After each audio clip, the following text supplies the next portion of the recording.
Brought to you by Biz Analyst by Khata Book.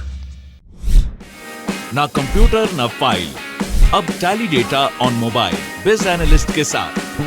तो exit poll का पुराना record क्या कह रहा है, इसके लिए हमने पुराने चुनाव में एग्जिट पोल का रिकॉर्ड उठाकर देखा। एक एक करके आपको बताते हैं, ढेर सारा डेटा है, कंफ्यूज नहीं होना है, धीरे धीरे सुनते चलिए। 2017 विधानसभा चुनाव के एग्जिट पोल में लगभग सभी एजेंसीज ने बीजेपी को सबसे बड़ी पार्टी के रूप में उभरते हुए दिखाया था। इंडिया टुडे, एक्सिस माई इंडिया ने बीजेपी को बहुमत के पार जाते दिखाया था।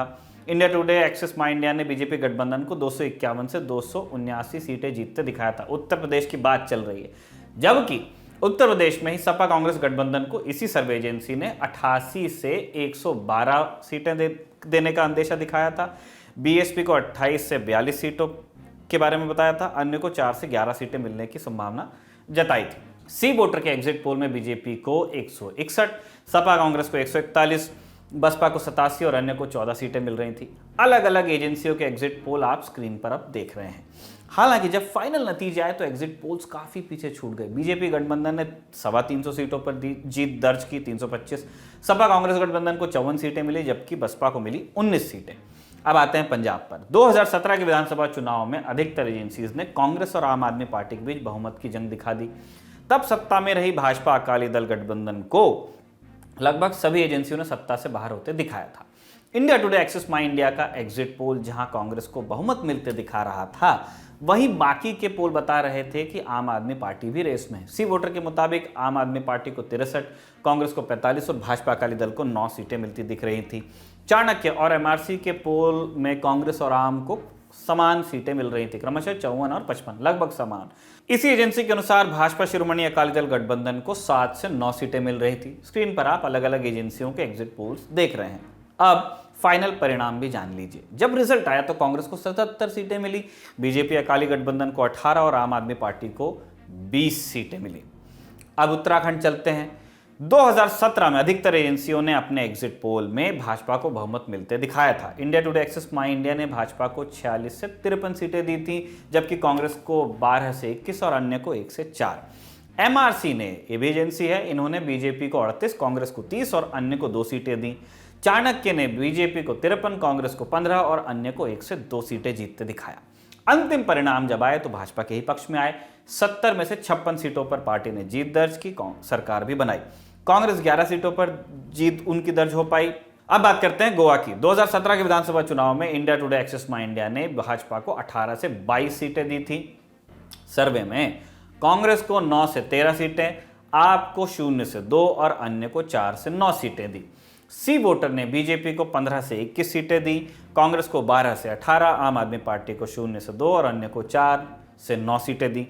एमआरसी ने भाजपा को 15 सीटें दी, कांग्रेस को 10, आम आदमी पार्टी को 7 और अन्य को 8 सीटें दी। मतलब ज्यादातर एग्जिट पोल्स ने कहा कि पोल पोजीशन, जो पहली पोजीशन होती है भाजपा की रहेगी, दूसरे नंबर पे या क्लोज सेकंड जिसको हम कहेंगे, कांग्रेस आ सकती है।